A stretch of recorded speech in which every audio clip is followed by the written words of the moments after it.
Hey guys, it's Mike. Welcome back to the show. I'm very excited because today I am sitting with Brian Shortsleeve. He is running for governor of Massachusetts. Brian, I am thrilled to have you on today, buddy. Mike, it's great to be here. I'm a big fan. Thank you. So let's just get right into it. Why don't you give, just for people that may be wondering, a little bit of your background, and we'll start there. Thank you. Well, I am a proud Marine. I'm a successful business leader. I'm a proven government reformer, and I'm a devoted dad. I got 4 boys who are 12, 14, and 16. I grew up in Boston, in the Belmont area. Joined the Marine Corps after college. My grandfather, when I was growing up, was my hero. He was a Naval Academy grad who had served in World War II. So when my time came to serve, I joined the Marine Corps, which was a great experience. I think the most important lessons I learned about life and leadership I learned in the Marine Corps. The core values of the Marine Corps: honor, courage, commitment. Marines are the first in, last out, get the job done, no excuses. That's leadership in the Marine Corps. It's leadership in business. And it's the kind of leadership we need in Massachusetts. I think this state's headed in the wrong direction, and it would be good to put a Marine in place to take back Beacon Hill. Well, there's no doubt about it. I mean, a lot of people are really upset with, we're going to talk as much as we can on multiple issues that are happening in the state today. But, in terms of Governor Maura Healey, the majority, in my opinion, of course, maybe I'm in an echo chamber myself here, but a lot of people are upset with the way that she is governing. And you and I know both, you're a business owner, I'm a business owner. We're in positions where you're the CEO of your path forward when it comes to business. She's the CEO of the state, and the way she's handling multiple issues, I mean, a lot of people just don't agree with them. So first, why don't we start by talking about the cost of utilities, specifically the cost of energy here. And what are your thoughts on the way that DPU, the Healey administration, and Eversource are handling this? Well, Healey's energy policies, Mike, have been a complete disaster. We've got the second highest electricity costs in the entire country now, other than Hawaii. I'm all in at 34 cents per kilowatt hour. That's like more than 2.5 times what I'd be paying in other states. And those bills are driving people out of the state. It's making our state less affordable. And here's the deal. I mean, these are Healey's policies. 2 weeks ago, Healey fired 2 of her DPU commissioners. Imagine the irony of that. She fired them for enforcing her own policies. And I got some news for the governor. The problem is the captain, not the crew. Changing out DPU regulators is like rearranging deck chairs in the Titanic. I mean, Maura Healey is driving Massachusetts into an iceberg. And the reality is ratepayers are going down with the ship because her policies at every step of the way are making electricity more and more expensive. And when I was governor, day one, through a DPU that I controlled, we would strip all those state mandated fees out of your bill and just focus on getting costs down. Yeah, I mean, that's realistically the only thing that we could do right now, because the cost to get electricity here that's what we're paying in terms of kilowatt usage, right? So on the other side of the bill, which is astronomical, is the delivery portion. And you and I know both, we were talking about this off air. I've seen people with zero usage and almost $60 in delivery fees. I mean, people that are on fixed budgets, that are retired, they can't afford to continue to have it go higher. And it seems like it's only continuing to go higher. I think that this winter, I hate to say this, guys, but I think that this winter is going to be devastating for a lot of people out there. And I hope, the one thing that I hope is that people will wake up and realize that they have control in this. And I feel like there's a portion of people that feel like there's nothing that they could do. There is something that you could do. If the people that are the ones that are regulating these things, get them out of office. I mean, if you want more of the same, then keep them, right? Right. Look, I mean, I'm traveling all over the state. I will tell you, I think people are awake. I think they're listening. I think they're angry. And this is not just Republicans. I mean, this race is about independents who feel abandoned. It's about Democrats who are fed up. I was in Taunton over the weekend, met a woman who's got an uncle who's on a fixed income. I believe it was a military disability pension, a couple grand a month. His electricity bill's like $600 now. You think about like what the 2026 race is about, who it's about. It's about folks like him that can't pay their bills. It's about elderly people on fixed incomes that are getting jammed with electricity bills, and it's about young working families that are leaving the state because they can't afford to live here, and utility bills are a big part of it. 100%. I could give you a proof of concept of what's happening here, guys. So just recently, I have a listing in Reading, and somebody called me from Wilmington, and the first thing that they asked, other than the price of the house, because it was, they saw my sign, it was a drive-by, they said, and I never get these questions. They said, you know what the average utility bill for electricity is? That's amazing. And I said I could pull that for you. Of course, I could check with the owner. Metrics matter here. It's not apples to apples. If there's a family living here versus, if it's only two people, that could change, of course. But I know firsthand that it is something that people are considerate of even when they're going to buy a house. Like I'm going to have to put in the public, I shouldn't say this, but in the public remarks, Eversource services this electricity or National Grid, and then they're going to run.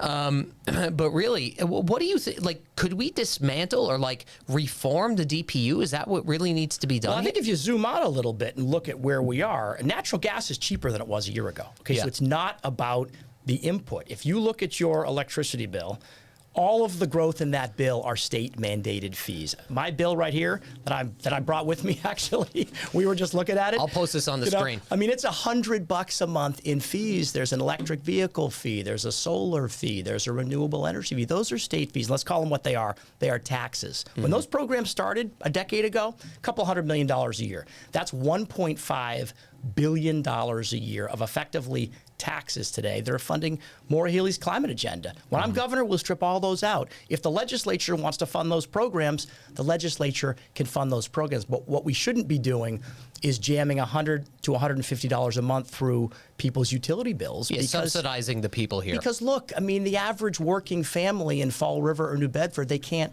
afford this. It's too much. And I think there's a lot a governor can do. A governor controls the DPU. A governor controls those programs. Let's not forget that it was Maura Healey, when she was Attorney General, who killed the 2 natural gas pipelines, which if we had them in place today, would be saving working families thousands of dollars. When I'm governor, we'll build the pipelines. We'll get serious about driving down the cost of electricity and of bills, because when you talk to working families or small businesses, it's the number one thing that comes up. We're not going to be competitive as a state with the bill, with utility rates the way they are. I agree. And the funny thing about that, what you mentioned, was she stopped the pipelines, and all of a sudden she has some competition when it comes to staying in office, and now she's backpedaling, and they are now trying to install more gas pipelines here, and she's all for it. I mean, the hypocrisy is really unbelievable. And I understand, look, I'll be fair, people sometimes have a change of course, but it's a very convenient time to change course, if that makes sense. Well, I mean, look, this is more than just changing course. I mean, when you fire your 2 hand-selected members of the DPU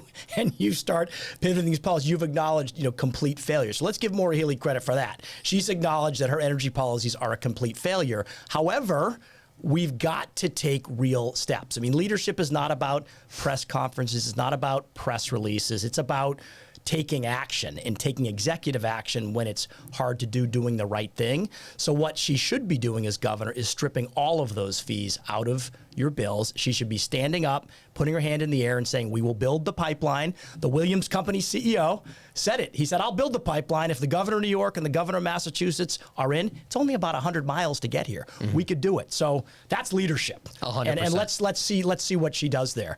But shuffling around regulators, Mike, is not going to solve the problem. It's the policies. I don't disagree at all. And the other thing when it comes to the cost of energy here is we've had a tremendous lack of businesses moving into Massachusetts, a tremendous amount.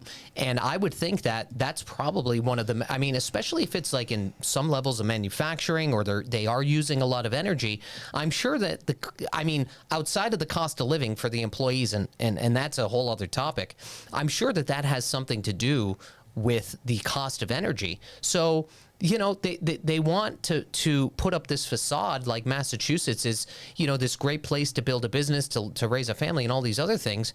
But the numbers don't tell the same story. It's one thing to say it. It's another thing to look at the data and go, what is going on here? What do you plan on doing? Obviously, the cost of energy is one of them. But what do you plan on doing in order to incentivize businesses to come here? I mean, look, I'm a businessman. I have built my own company. I'm a founder. We've got 25 small businesses we work with. I live and breathe small business. I think this state's always done better when you got a businessman or a woman in the corner office who has balanced a budget, who has created jobs. And here's the deal, Mike. You said it. This is a state that over the last 3 years has not added a single private sector job. We had 3.5 million people working here 3 years ago. We have the same number working here today. So if you zoom out a little and say, where are we as a state? We've gone from the fastest growing state in the Northeast between 2010 and 2020 when Governor Baker was in there, added 300,000 private sector jobs. Since 2023, it's completely ground to a halt, and costs are a big part of it. When you're not growing your private sector, you're not a good place to do business. When you're growing your private sector, it means people want to come here. They want to be here. So when I talk to small businesses about why they are scaling other places, why they're not growing here, energy is one of the number one things that comes to mind. If you look at the Bureau of Labor Statistics for 2024, there's only one state in America that had more businesses closed than open, and it's Massachusetts. Wow, I didn't know that. So we got to get serious about rolling out the red carpet and growing again. We have an economy, again, 3.5 million private sector jobs. 1% growth, which has sort of put us in the middle of the pack. We should be adding 35 to 40,000 new jobs a year. Over 3 years, that's 100,000 jobs. Over 3 years with Healy, zero. Got to turn that around. But to me, how do you do it? You got to get serious about deregulation. You got to get serious about cost. When I talk to small business owners, in fact, last night I was in the Brookline. I spoke to a woman who runs a terrific business. What's on her mind? Unemployment insurance tax, highest in the country. She told me that her UI tax for her employees in Massachusetts is around $500 a head, which is 5 times what it is in Florida. That's a big one. Corporate taxes, that's a big one. Energy, that's a big one. Healthcare, which is a complicated topic, it's another one. But if we don't get serious about cutting regulation and cutting those expenses in the small businesses, we're going to continue to see small businesses move elsewhere. And that they are the backbone of our economy. 60% of the people in this state work for small businesses. We got to get them growing again. 100%. And the funny thing about this is it doesn't seem like the Healy administration is doing anything to address this. I don't think she's done any. I mean, energy, she's trying to, because she has a lot of pressure on her in regards to energy. But I think she offered you $50. Yeah, we got 50. We got 50 big ones. So you got $50, and then I was very excited because Driscoll and Healy did the big press conference on business regulation, cutting regulations, and when they sort of pulled the curtain out, I believe what they had done is they had said that barbershops no longer have to have the swirling red, white, and thing. That was it. I'm like, where's the beef? We got to get serious, man. I mean, you need people running this state that have run businesses and understand how aggressively we've got to cut costs and cut regulation if we want to be competitive. 100%. And speaking of that, what about housing? So one of the biggest key contributing factors as well to businesses moving here, even people that are looking to buy, I mean, I'm in the business, right? So people looking to buy and sell in the state, we were talking a little bit off air in regards to supplying these towns with more housing. The MBTA Communities Act, I haven't met a person that wants this, okay? I have not met a person that really wants this, at least not the way that it's being done. What do you think that we could do in terms of getting more housing built so that we could potentially lower the cost of housing for people that live in this state? Well, I've called for a full repeal of the MBTA Communities Act. I believe it's an example of administrative overreach. It's a one-size-fits-all approach. It applies the same set of rules to a variety of communities at a very different capacity vis-a-vis infrastructure, water, schools. It sort of completely ignores local requirements around infrastructure. So I think it's a bad law. We need more housing. Everyone agrees we need more housing. The way to do that is twofold. Number one, the state owns 100,000 acres of land in and around Boston. 100,000 acres. That's where we should start. Get it zoned. get units built there, work with developers, do public-private partnerships. Generally, I would say, in the city, you're going to find people want the housing. That's where people want to live. When I was running the MBTA, we built thousands of units of transit-oriented development up and down the Red Line.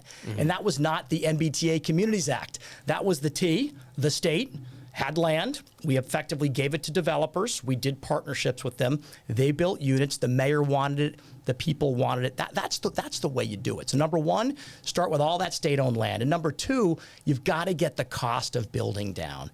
In the city of Boston, when Mayor Wu came in, she put a green stretch code in. She increased the affordability requirement from 13% of units to 20%. And guess what has happened since all those new codes and rules went in? The housing development has completely plummeted. I mean, there'll be less new homes built, new residences built in Boston this year than they've been in 30 years. Same thing at the state level. You talk to developers about building here, they'll tell you the stretch code at the state level is adding $20,000 per unit of build cost for multifamily homes. What's that doing? It drives up costs. So you got to do two things. You got to get the property developed that the state owns, and you've got to deregulate and take a lot of red tape out of those statewide regulations on the building code to drop the cost of building. The market's very efficient. You're a business guy, you know that. I'm a business guy, I know that. If you get the code in line, if you eliminate a lot of the red tape, a lot of the requirements that are driving up costs, drop down cost, you'll build more housing, and the housing you build will be cheaper. 100%. And it's another component to that is if you incentivize more people to invest in the state that may not even be investing or thinking about investing in the state now, competition creates more affordability. Without competition, the affordability is there's going to be no affordability. And one thing that I talk about very often, especially in regards to Michelle Wu, is the affordable units, right? So the more affordable units that you're putting into a building, basically what happens is you end up subsidizing the market rate value units, and that becomes more expensive for the people that are not buying the affordable units. So it seems like between the stretch codes, the green mandates, all of this stuff combined, they want to give the appearance like they want to build more housing, and maybe they do, but the bad reality is that it's only costing us every single year more and more and more to build the same house it cost the year before. And it's true. It's true in housing. It's true across the board. I mean, under Maura Healey, we have some of the highest taxes in the country. We have some of the highest regulations, and we have the highest costs. And everything she does from the perspective of higher taxes, more regulation is driving up cost. It's not driving down cost. To get serious about driving down cost, you got to cut those things out, because the market, as you said, is very efficient. And if you start reducing some of those barriers, you make it cheaper to build, you come up with a more reasonable code. By the way, if you dropped the affordability requirement for housing, and my guess is you'd get more affordable housing because you'd build more units. And that's Correct. What they're seeing in areas like Quincy, where they don't have a 20% requirement. They have a lower requirement. They're building more units. Yep. But that's a business person's perspective. That's not a bureaucrat's perspective.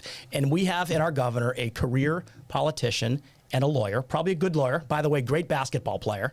However, when it comes to these policies, I just think that she doesn't have any game plan for the way policies like this affect the state. Another example would be her DPU effectively banning gas hookups. That was about a month ago. Yep. And her DPU said you're no longer going to be able to get a gas hookup for $10,000 or $15,000. You're going to have to pay the whole cost yourself, which means no one can do it. So the next time you build a new home or a multifamily, you're going to be forcing everyone to go onto electric heat pumps. For my home, electric heat pumps would probably double the cost of my heating in the winter.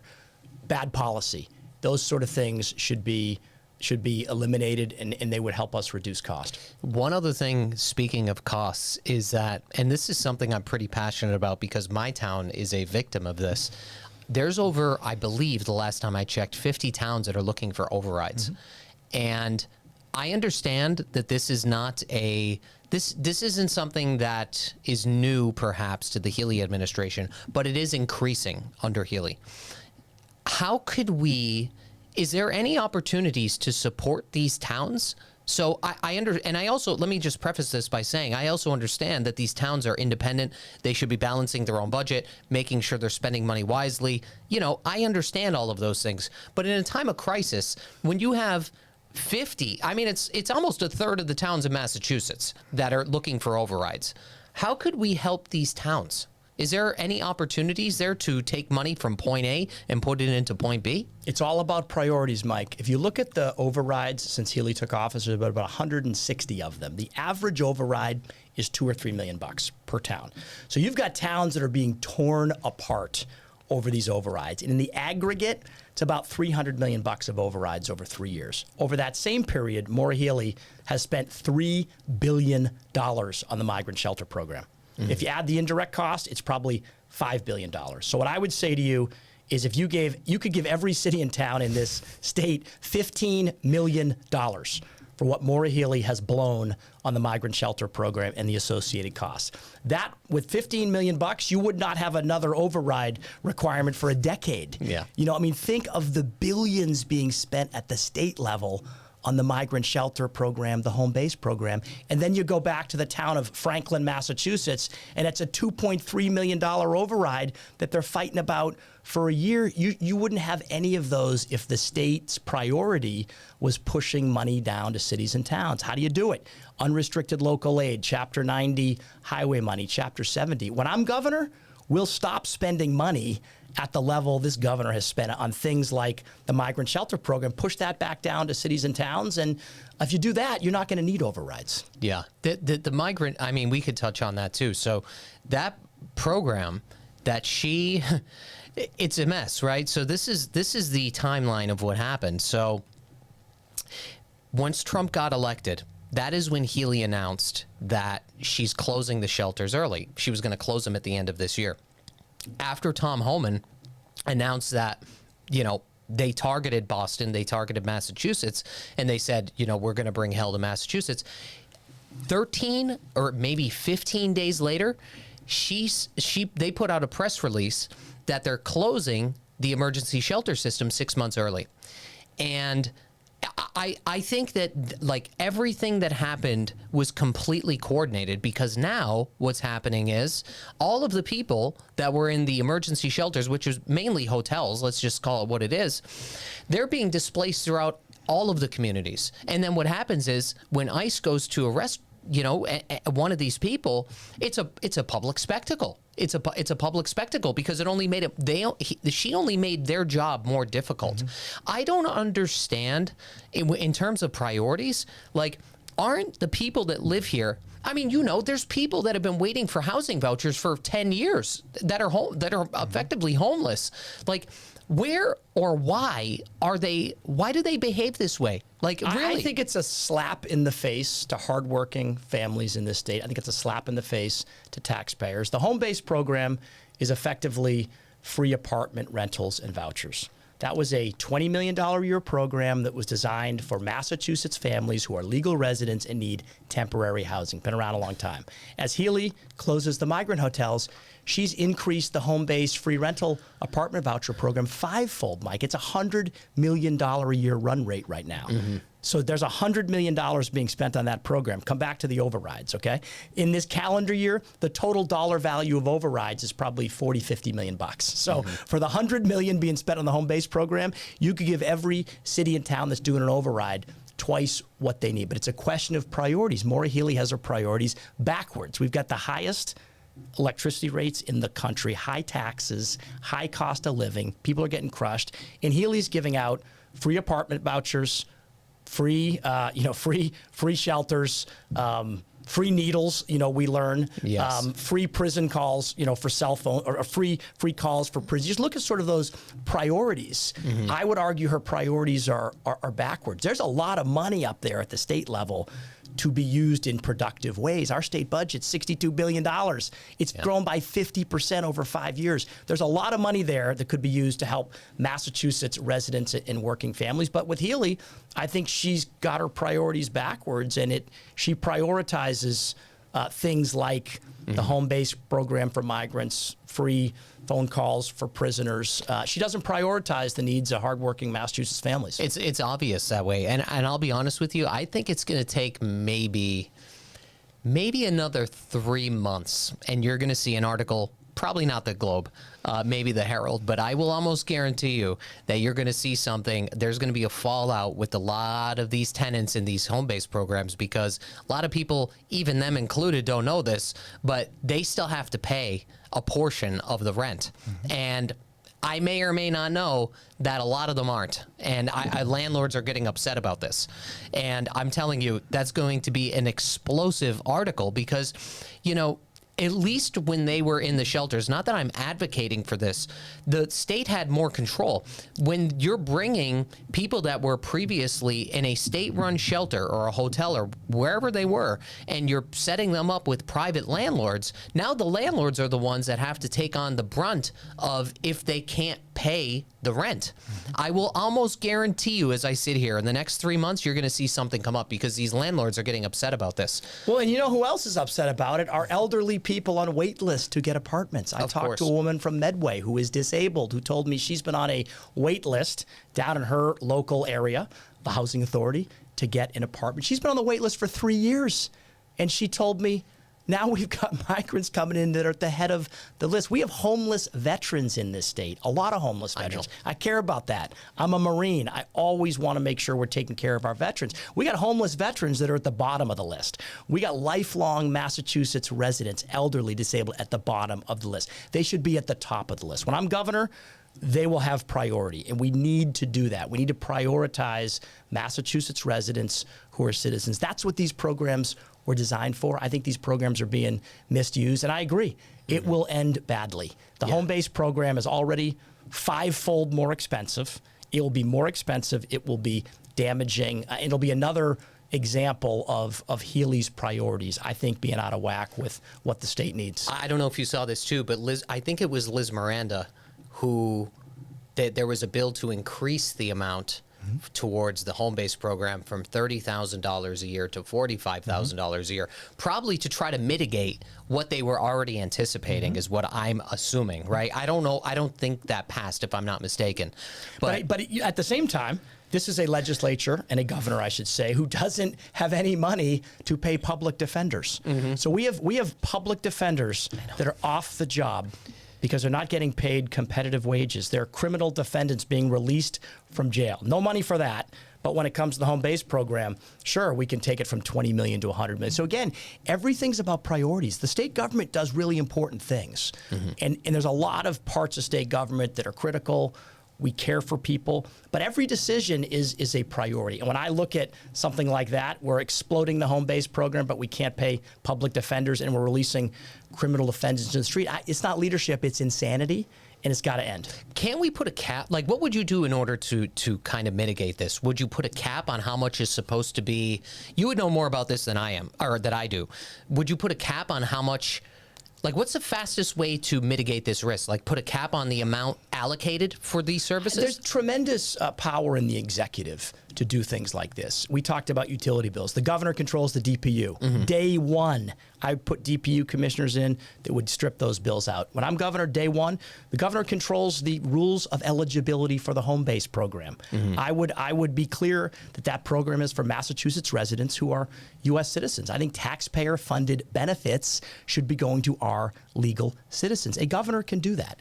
As long as we are the only state in New England who offers free hotels and free apartment vouchers and free health care and free needles and free phone calls for prisoners, we're going to continue to draw people in.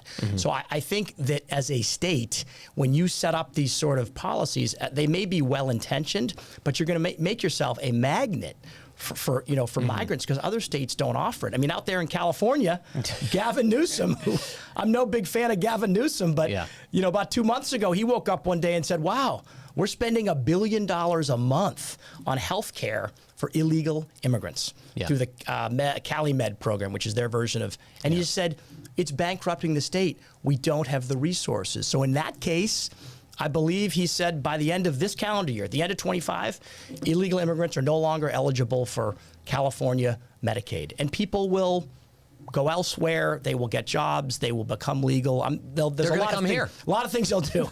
But again, as long as you're not clear about those things and you just roll out the red carpet, what you're going to see is we're going to continue to bring people in. And the truth is, A, I don't think we can afford it. And B, if I had an extra $1.5 billion right now, I'd be giving it back to cities and towns for their local fire department, their local police, their schools, so that you wouldn't need overrides. Healy's pushing all those costs to local towns. By the way, she's also an advocate of the transfer tax, which is another way of transferring financial burden to the homeowner, to the city and the town, which I completely disagree with. We don't need transfer taxes in local towns. What we need is a state government that's willing to push more money down and stop spending money on things that I don't think benefits our residents. I didn't read about the transfer tax thing, but I think I know what it is. So right now, if you sell a house, when you buy a house, you don't pay transfer tax. When you sell a house, you pay the brunt of that transfer tax. What was her implementation like? I believe her proposal was a 2% fee, which I believe is far higher than the state. Yes. The state fee you're talking about is a smaller number. This would be... Oh, this is on top of that? I think this is a transfer tax. It's a 2% of gross sale price. It's similar to the one that Wu has proposed in Boston. It's I believe it's 2 points off the top. Yeah. So what's that doing? That is transferring the financial burden onto homeowners, onto cities and towns. And again, I view it as part of the broad Healy strategy to just push more down to cities and towns when the state has never had more money. I mean, the state's got a $62 billion budget today. It's grown by 50% over 5 years. The state doesn't need any more money. What they should be doing is giving it back to cities and towns. Anything at the local level, like those transfer taxes, what are they going to do? They're going to make people's lives more expensive. They're going to drive up costs. They're going to make this place less affordable.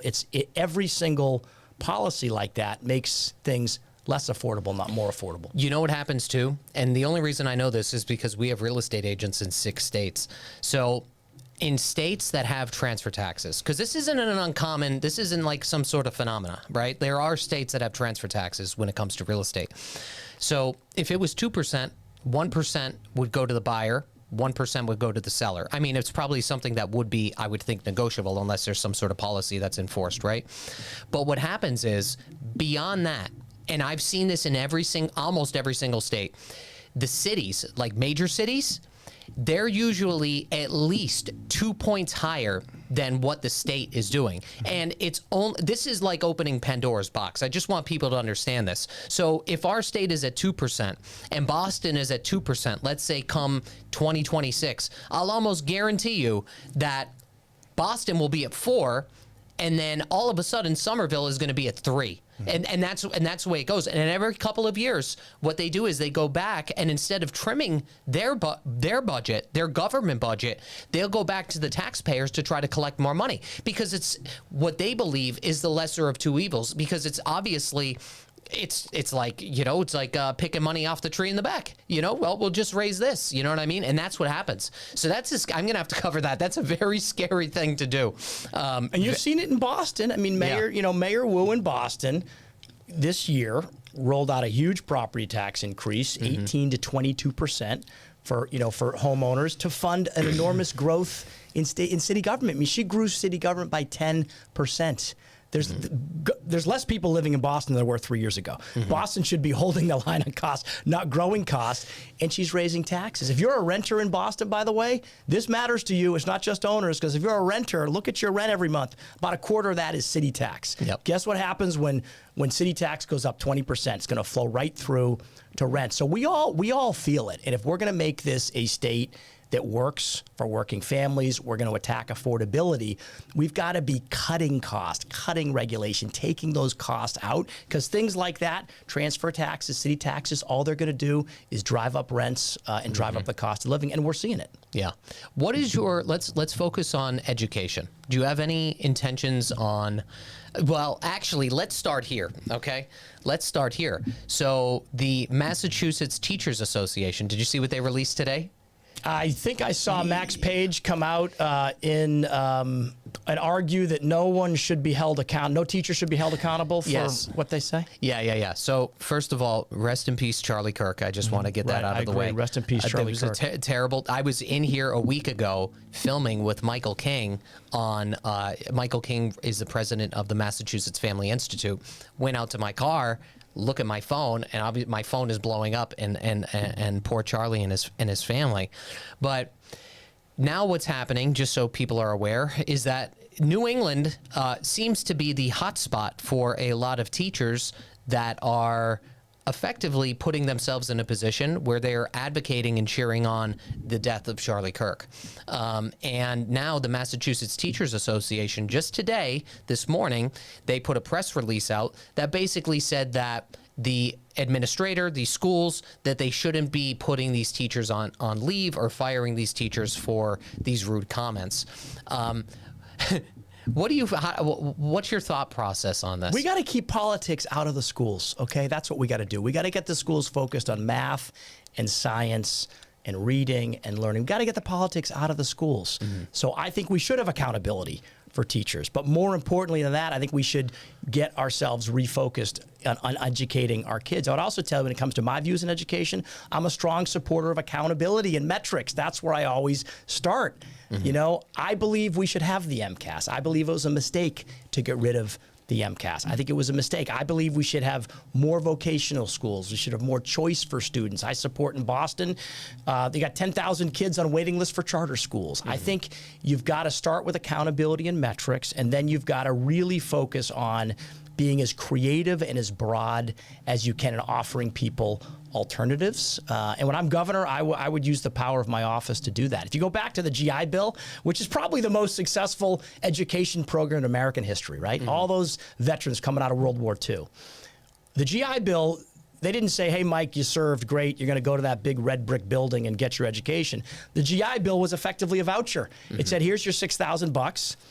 Go to college, go get a degree. If you want to, go learn a trade, become an artist, right? You take the resources and go use them where you want to. So I would say when it comes to education, the more choice, the better, the more creativity, the better, the more vocational schools, the better, and metrics and accountability.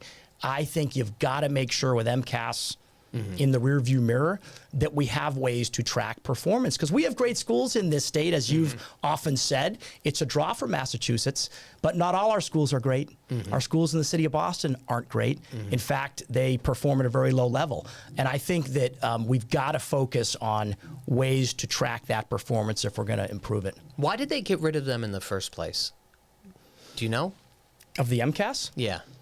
Well, I believe the Mass Teachers Association has been a longtime opponent of the MCAS. Gotcha. They funded the ballot question. They put up millions of dollars. Yeah. But look, at the end of the day, to me, it's about accountability and metrics. I'm a business guy. I've spent my life building companies. If you can't measure it, you can't manage it.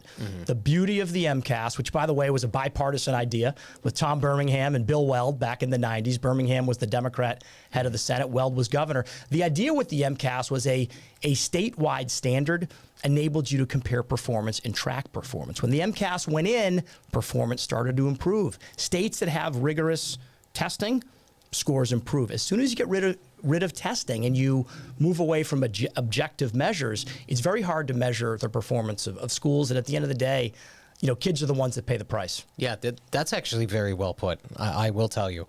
One thing that I want to ask you too, you may as well talk about this, because I think that what I'm about to ask you is just a reflection of failed leadership. And I want to ask you about what is happening with MassDOT, okay? So to bring people up to speed, we had two bids, okay? This was for the highway service plazas. One bid was 630 odd million. The other bid, not guaranteed, the other bid was 1.5 billion guaranteed. How is it possible?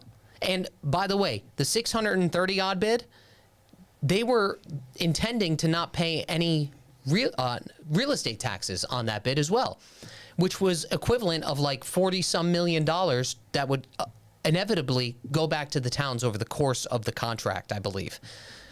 How is it possible that the state chooses the lesser of the two bids? Well, first of all, it's another example of Healy and her administration working in ways that are not transparent. I mean, I'd say she's running one of the least transparent organizations, governor's offices we've ever seen. I was on the MassDOT board for years. I know it well, believe me.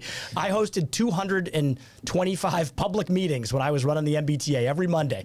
We put everything out there. I think I won an award from the Globe in like 2016 for radical transparency. So look, my view on these things is like you got to put it all out there. And when you're doing a bid like this, the taxpayers deserve to understand what went on.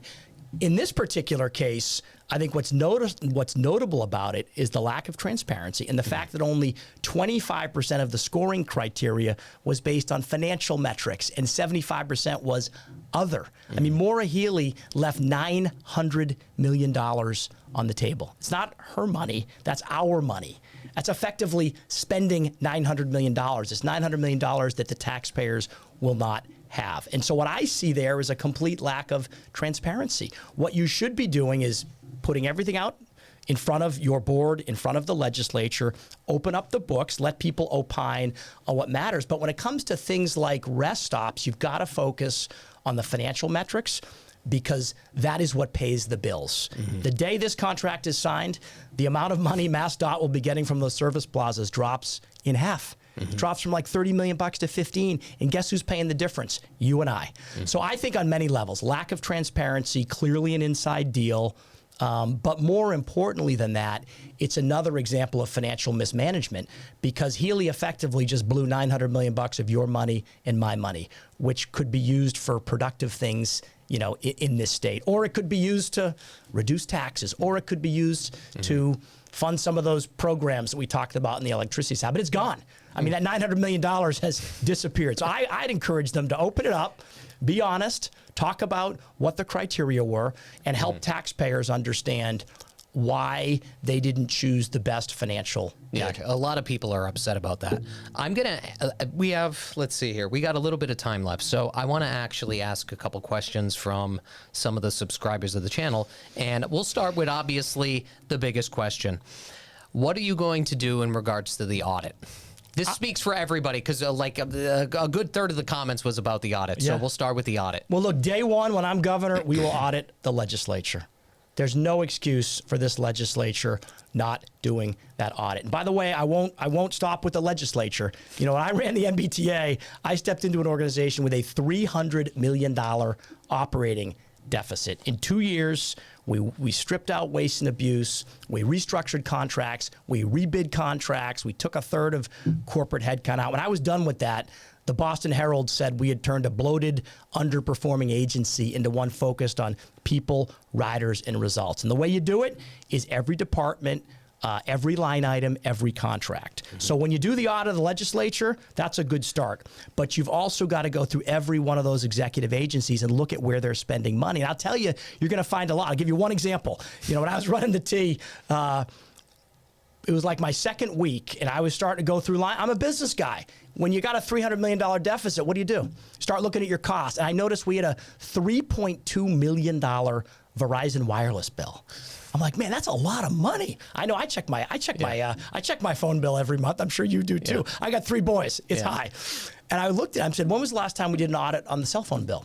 And the team said, well, what's an audit in the cell phone bill? Well, an audit in the cell phone bill is you call Verizon, you say, how many of these 3,000 phones we're paying for have been used in the last year? So we did an audit. Took about 37 seconds, and a third of those phones hadn't been used, seen, or heard from in over a year. Wow. We had global dialing, we had Wi-Fi for a bunch of phones that are like running up and down, you know, Mass Ave on the #1 bus, okay? That was the first $1 million we saved. So when I tell you in state government, like no one's looking at anything, truly no one's looking at anything. Auditor DeZoglio is doing a great job. She found that in the migrant shelter, migrant transportation contract she looked at with Mercedes Cab. Crazy. She said, I read it. It was amazing. She said not a single person in state government had ever reviewed a single invoice. And all I could think of was, I remember when I was at the T. Everywhere I looked, there were opportunities to save money. So day one, we audit the legislature, but we go through every part of spending, every part of state government. You find ways to save money, you bid things out. There's huge opportunity if you bring a businessman mindset and an outsider perspective to it. Speaking of which, the size of Maura Healey's government now it's gotten very, very big since Charlie Baker left, right? I mean, they've created all these different coalitions and this and this and this and this. Like, I mean, at what point do you say, like, we don't need these things? Like, why is there so many people working for the state? Like, is this necessary? Well, let's look at the numbers. Since Maura Healey took office 3 years ago, our population has not grown. In fact, our tax-paying population is declining. Taxpayers are leaving. We have less business activity. We have less private sector jobs. But she's added $10 billion to the state budget. Baker was governor over 8 years. He actually reduced the number of state workers. Healey has added thousands of state workers. It's over $1 billion of annual payroll. Just this year, she gave not one, but 2 raises to all of her executive level managers. And as we've learned just in the past couple weeks, they're also flying all over the world on the, on like sort of the circuit, I guess, going to conferences, spending thousands of dollars on the P cards and 4-star hotels and black cars. So when I look at the spending, it's completely off the rails.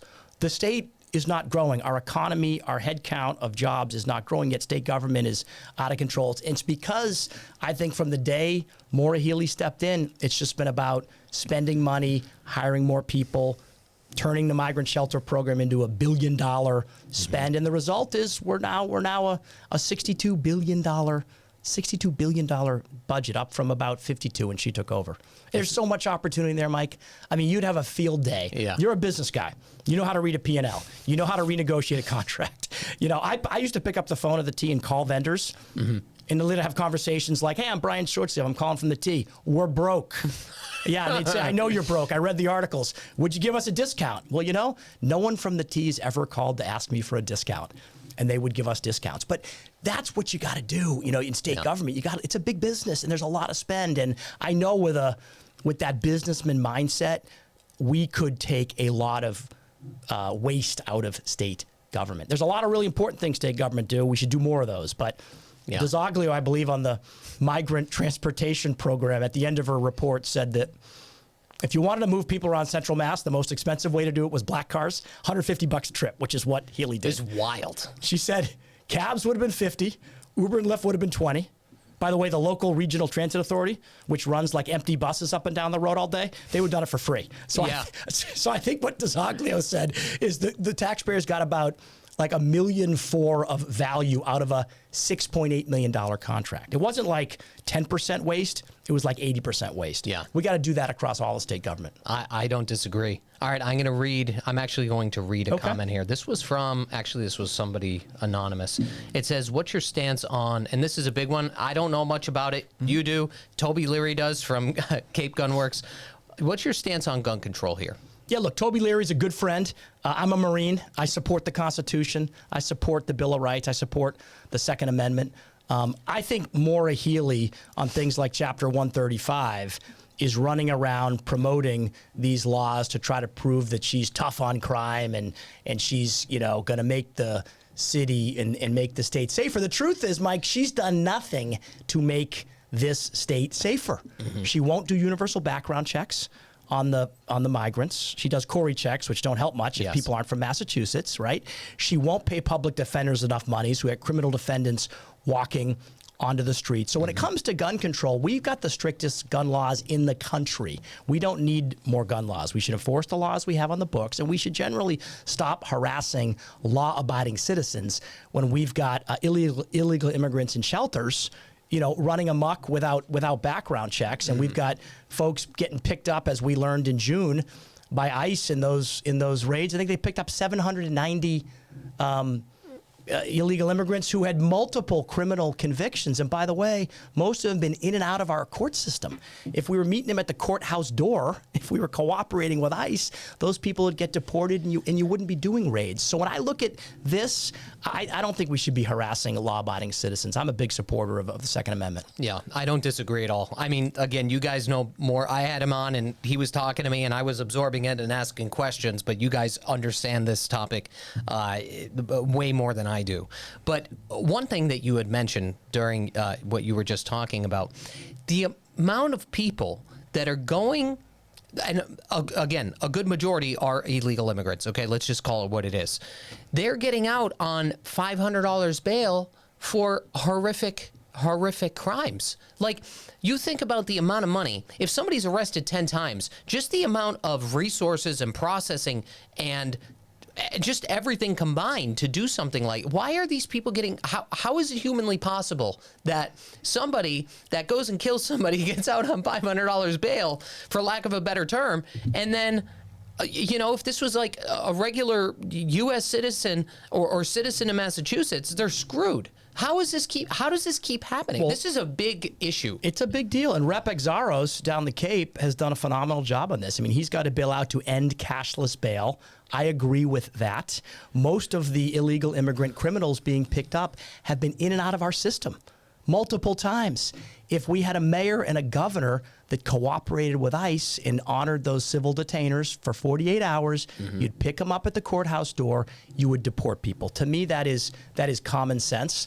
And the fact that you allow repeat offenders out into the community, I think it's awful. I mean, the guy down in Charlotte who killed the young woman on the bus 3 weeks ago, I mean, I think I read he had 14 priors. Clearly should not have been out in the community. There is Section 37, the pink slip process for people who are a danger to themselves and others. You can put them in an institutional setting. We should do that. We should go to MCAS, clean up MCAS. That needs to be done. Use Section 37. There's a mechanism to do it. But we shouldn't have people out there threatening and in some cases killing innocent people when we know they've got problems because they've been in and out of jail multiple times. And I just think it's, again, I think with in this area, I think it's, it's not leadership on her part. It's, it's insanity. These policies don't make any sense. It's the lack of leadership is what it is. I'm going to throw you a curveball. You can answer this however you want. Sure. Phantom Warrior 86 asked about would you oppose the medical mandates such as those seen with the masks and the COVID shots? Well, let me on the COVID front, I think people should be able to get the vaccine if they would like the vaccine. I don't think you should be required to have it. I believe it's up to the individual. That's a newer vaccine. I think for newer things, let people choose. Make a decision. I took it. I took it a few times. I'm glad I took it, but that's up to people. I wouldn't force that on anyone, and I certainly would not fire police and firefighters that refuse to take it, or in some cases, members of the federal military. But I think on COVID, it's up to individuals. All right, let's read a couple more here. So we talked about how to make Massachusetts more affordable. Here's a good one, and this is another curveball. These are hard questions, by the way. Take it as you will. I can't even pronounce this guy's name. It says, please ask me. So obviously there's quite a bit of like DEI programs, even within the state government, okay? One of them, and I covered this before, the Moms for Liberty thing with the police training. They labeled Moms for Liberty a hate group.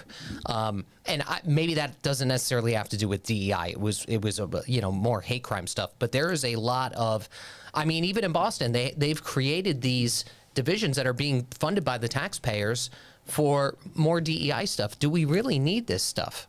Look, I think we should focus on merit, and I think we should focus on reducing state spending. So when I am governor, we will look at every part of state spending, and things that aren't directly benefiting taxpayers and working families, we shouldn't be doing. Return that money to towns, return it to taxpayers. Let's focus on merit. Merit-based hiring. Merit-based hiring. And again, that's the American way.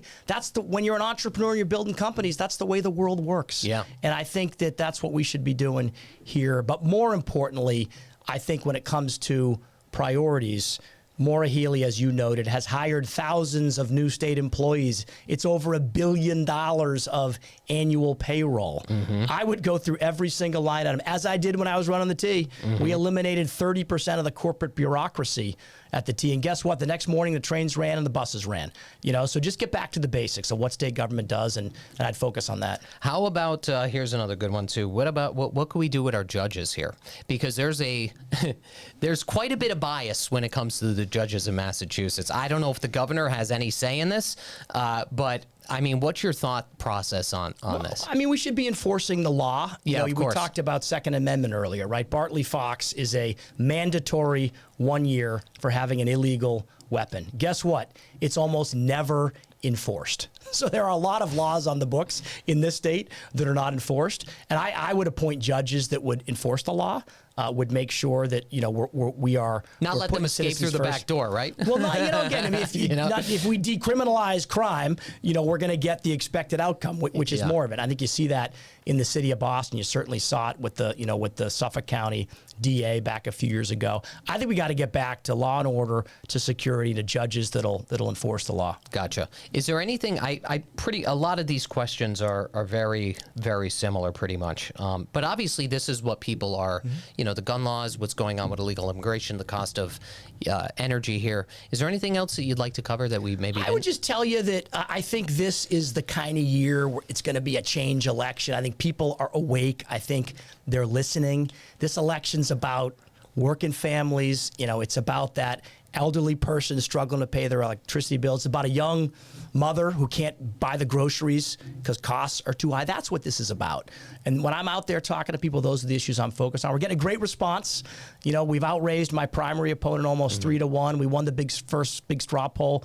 I feel tremendous momentum, and I'd love to get your listeners involved. So come join us at brianshortsleeve.com. We'll be out in Worcester at Nouveau Restaurant Monday night, meeting with our Worcester team, and would encourage everyone to jump on and join us. Thank you, Brian. Thank Appreciate you, Mike. your time, buddy. Appreciate it. Yep.